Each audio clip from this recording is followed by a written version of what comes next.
کی گستاخیاں کر رہے ہیں. کبھی ہالینڈ بکواس کرتا ہے, کبھی ڈینمارک بکواس کرتا ہے, اور آج ابھی حال ہی میں فرانس نے جو بک کی ہے, میرے آقا کریم صلی اللہ تعالی علیہ وسلم کے دیوانوں, دل خون کے آنسو روتا ہے. ارے آج ہم خوشیاں منائیں یا اپنی آنکھوں سے آنسو بہائیں؟ آج ہم نعرے لگائیں یا نبی کی یاد کو تازہ کریں, جس نبی صلی اللہ تعالی علیہ وسلم نے کل قیامت کے دن سب نفسا نفسی کے عالم میں ہوں گے. باپ بیٹے سے دور بھاگ رہا ہوگا, اولاد ماں سے دور بھاگ رہی ہوگی, بھائی بھائی سے دور بھاگ رہا ہوگا. اے امتیوں, اے نبی کا نام لینے والوں, اس دن جو ذات میرے اور آپ کے لیے روئے گی وہ ذات مصطفیٰ ہوگی.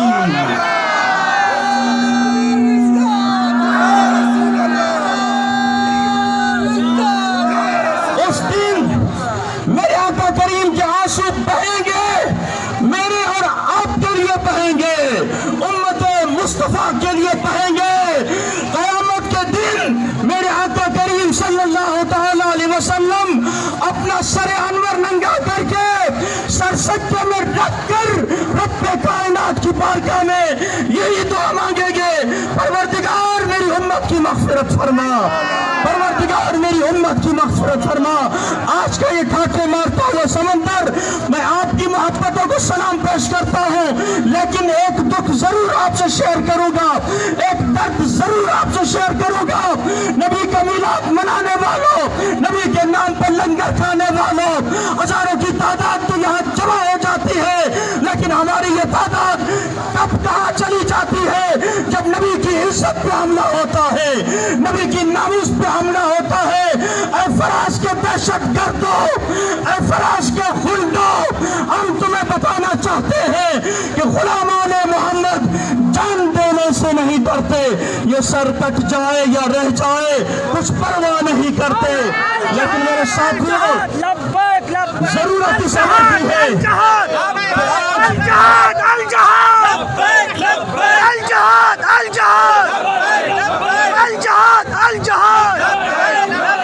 اگر ہم یوں ہی سستیوں کا مظاہرہ کرتے رہے کہ فلاں کا کام ہے وہی نکلے, فلاں مذہبی تنظیم کا کام ہے وہی نکلے, فلاں مولوی کا کام ہے وہی نکلے, میں صرف اتنا پوچھنا چاہتا ہوں, کیا کلمہ صرف مولویوں نے پڑھا ہے؟ کیا کلمہ صرف مذہبی تنظیمات نے پڑھا ہے؟ ارے بحیثیت مسلمان ہم سب حضور کے امتی ہیں, ہم سب پر یہ فرض بنتا ہے, اگر باپ کی عزت کی حفاظت کرنا چاہتے ہو, اگر ماں کی عزت کی حفاظت کرنا جانتے ہو, قوم کی عزت کی حفاظت کرنا جانتے ہو, یہ تمہاری قومی غیرت ہوگی, یہ تمہاری نسبی غیرت ہوگی.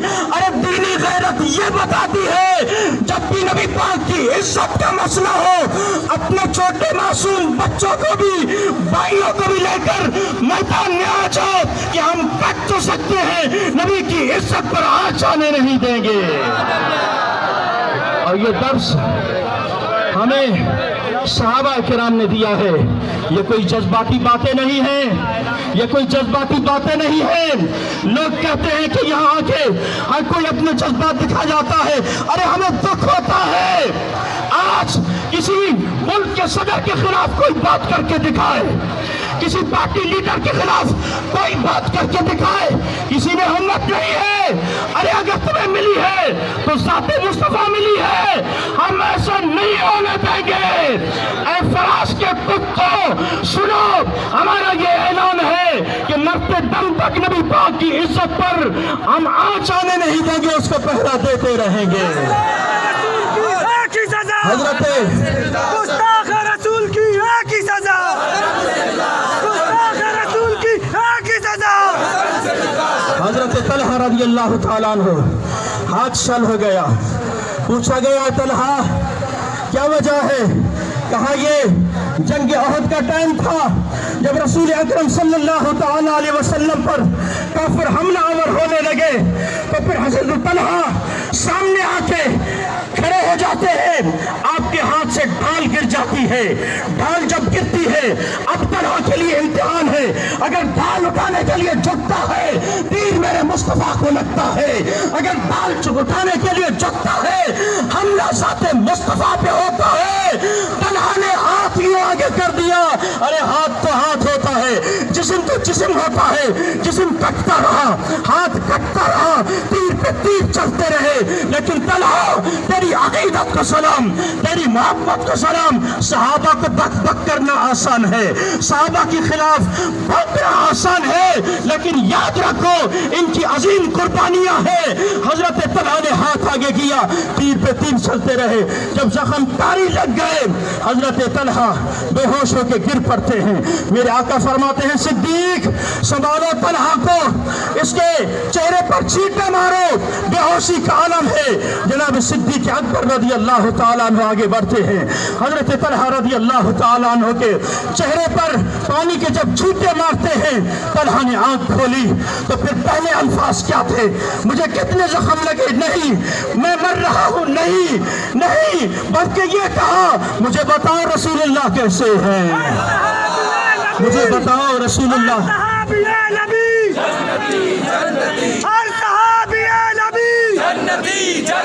آج ہمیں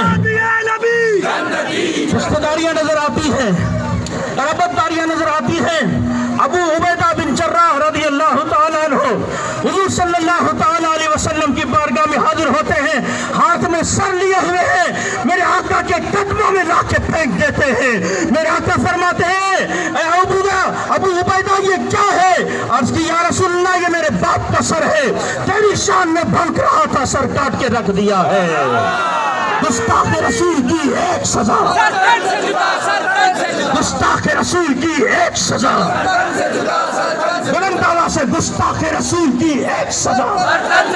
یہود و نصارہ کو کبھی موقع نہ ملتا اگر آج ہم فرنچ کا تاریاں نہ بناتے، یہود و نصارہ کو کبھی نہ موقع ملتا اگر آج ہم سنت مصطفیٰ کو خود پاؤں تلے نہ رونتے، ہم پاؤں تلے رونگ کر پھر ہم کہتے ہیں کہ ہم عاشق رسول ہیں۔ بھول جاؤ اس دعوے کو، ارے عمر کے میدان میں قدم رکھ کے بتاؤ، ہم سنتوں کو زندہ کر کے تمہاری گردنیں اڑاتے جائیں گے۔ نبی پاک کی عزت اور ناموس پر مر مٹنے کے لیے انشاءاللہ ہم ہمیشہ تیار ہیں۔ کیوں کہ میرا دل اور میری جان مدینے، میرا دل اور میری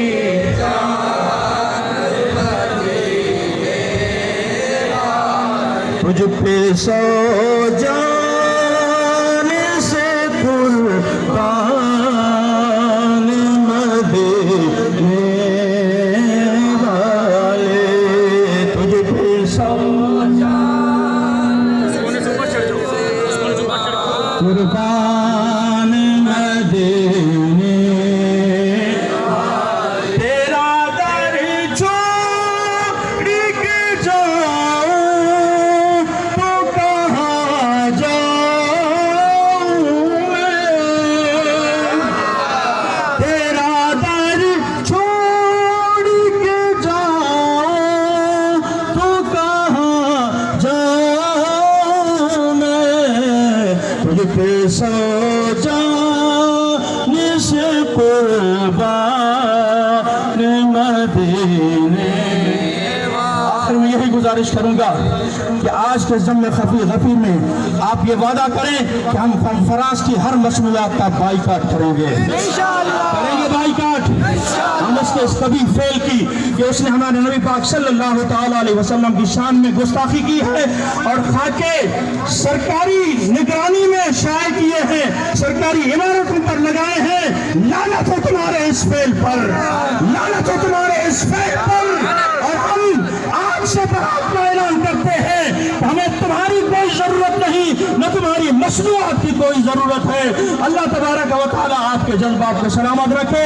ایک بار بلند آواز سے کہیے لبیک لبیک لبیک یا